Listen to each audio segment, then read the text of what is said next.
Welcome to the intriguing world of money and the psychology that surrounds it. You may think of money as a simple means of exchange, but there's a whole universe of emotions, beliefs, and behaviors connected to these pieces of paper and numbers on a screen. Our relationship with money isn't just about economics. It's about psychology too.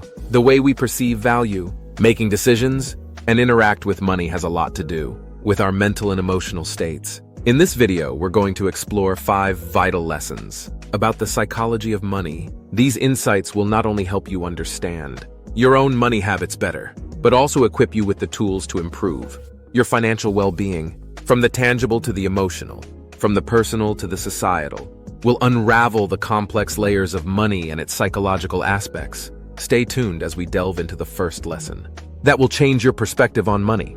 Lesson 1. Money is not just a physical entity. It's a psychological construct. When we talk about money, we often think about coins, banknotes, or perhaps these days, digital figures on a screen. But there's more to money than just its physical or digital representation. It's a symbol of value that we, as a society, have agreed upon. But what exactly does this value represent? Well, this is where it gets interesting. The value of money is subjective, and it varies from person to person. For some, a $100 bill might represent a week's worth of groceries, while for others, it might be the cost of a fancy dinner at a high-end restaurant. This concept of subjective value is what economists refer to as perceived value. This perceived value can greatly influence our spending and saving behaviors. Let's say you're in a store and you see 2 similar shirts. One is a designer brand priced at $100, while the other is a no-name brand priced at $20. You might be inclined to think that the designer shite is of higher quality because of its higher price. This is a perfect example of how perceived value can influence our spending decisions. But it's not just about spending. Our perception of money's value also influences our saving behaviors. If we perceive money as a security blanket that can protect us from future financial hardships, we are more likely to save it. On the other hand, if we perceive money as a means to enjoy life in the present, we are more likely to spend it. So what's the takeaway from this? It's important to understand that money is more than just a physical entity. The value we attach to it can shape our financial habits and decisions. This understanding can help us make more informed and rational choices when it comes to managing our finances. Remember, money's value is not just in its physical form, but also in the psychological value we attach to it. Moving on to lesson 2, let's explore the relationship between emotions and money. This connection, my friends, is a powerful one and can significantly influence our financial decisions. Imagine you've had a tough day, you're feeling down, so you decide to treat yourself to a new pair of shoes, or that expensive gadget you've been eyeing. This, my friends, is a classic case of emotional spending. It's when we use money to manage our emotions, to alleviate stress, or to celebrate joy. While it might provide a temporary boost, this habit can lead to financial instability if left unchecked. Emotional spending is not always about big-ticket items. It could be as simple as ordering takeout because you're too tired to cook, or buying another novel when your bookshelf is already overflowing. These small, seemingly insignificant purchases can add up over time and impact financial health. Now, let's talk about fear and greed, 2 mighty emotions that often rear their heads in the world of finance. Fear can cause us to make hasty decisions, like selling off an investment at the first sign of a market downturn. On the other hand, greed can lead us to take unnecessary risks in the hope of quick gains. Both can lead to financial decisions that we may regret later. So what can we do about it? Awareness is the first step. Recognize when your emotions are influencing your financial decisions. Pause and reflect. Are you acting out of fear, joy, stress, or greed? Or are you making a sound, rational decision? Developing a budget and sticking to it can also help.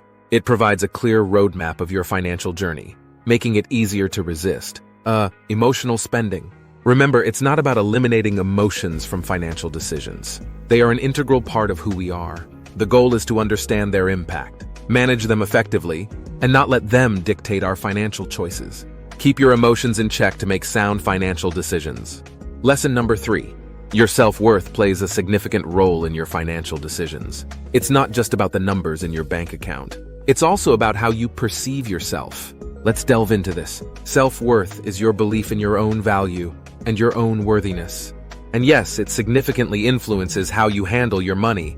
Those with low self-esteem often undervalue their financial worth, leading them to make less advantageous decisions.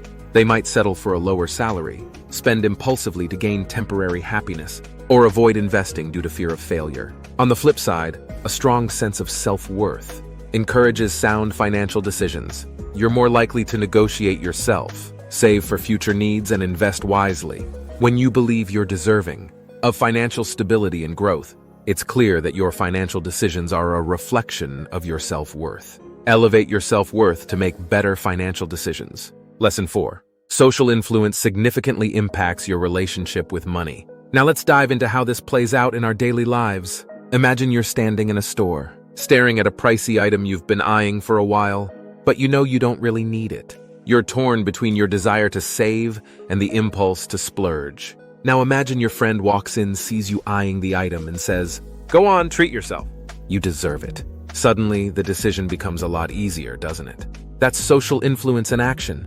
Our social peers and the media continuously shape our spending habits, often without us even realizing it. There's a constant pressure to fit in, to keep up with the latest trends, and own the newest gadgets. This pressure can lead to unnecessary spending, pushing us to buy things that we don't need or can't afford. It's a cycle that keeps repeating itself, and it's easy to get caught up in it. Moreover, the rise of social media has amplified this phenomenon. We're constantly bombarded with images of people leading lavish lifestyles, creating a false sense of reality. This can lead to what's known as lifestyle inflation, where we increase our spending as our income grows, leaving little room for savings. But here's the thing, it's okay to say no. It's okay to not keep up with the Joneses. It's okay to prioritize your financial health over societal pressures. Remember, your worth is not determined by the things you own, but by who you are as a person. You are not defined by the brand of your clothes or the model of your car. It's important to be conscious of these influences and make conscious spending decisions. So don't let societal pressures dictate your spending habits. Instead, focus on building a healthy relationship with money, one that aligns with your personal values and long-term financial goals. So let's be smart about our spending, let's make informed decisions, and most importantly, let's remember that we control our money. It doesn't control you. Don't let societal pressures dictate your spending habits. And finally, lesson 5, financial education is crucial to managing money effectively. It's the compass that guides you through the world of finance, helping you to navigate decisions about saving, investing, and spending. A lack of financial education often leads to poor financial choices and missed opportunities. Understanding financial concepts is not just about being able to balance a checkbook. It's about understanding how money works, the nature of investment, and the power of compound interest. It's about recognizing the impact of financial decisions on your overall well-being. Financial education is also the key to financial independence. It empowers you to take control of your finances, making informed decisions, and ultimately, achieving financial stability. It's an essential tool for anyone who wants to secure their financial future. Let's not underestimate the power of financial education. It's more than just numbers and graphs. It's a lifelong skill that can change your life. Equip yourself with financial knowledge for a secure financial future. We have covered 5 crucial lessons about money and its psychology. Let's take a quick stroll down memory lane. First, we discovered that money isn't just a physical entity. It's a complex concept that weaves into every aspect of our lives. Next, we delved into the profound meaning between emotions and money, unraveling how our feelings can often cloud our financial judgment.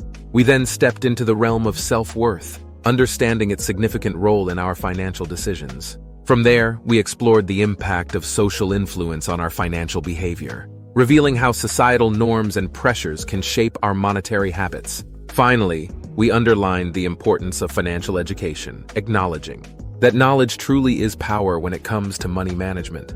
Grasping these psychological aspects of money is essential in your journey toward financial literacy. It's not just about numbers. It's about understanding yourself and your relationship with money. Which lesson will you work on first? Share your thoughts in the comments below. Until next time, stay curious, stay compassionate, and never stop seeking the truth.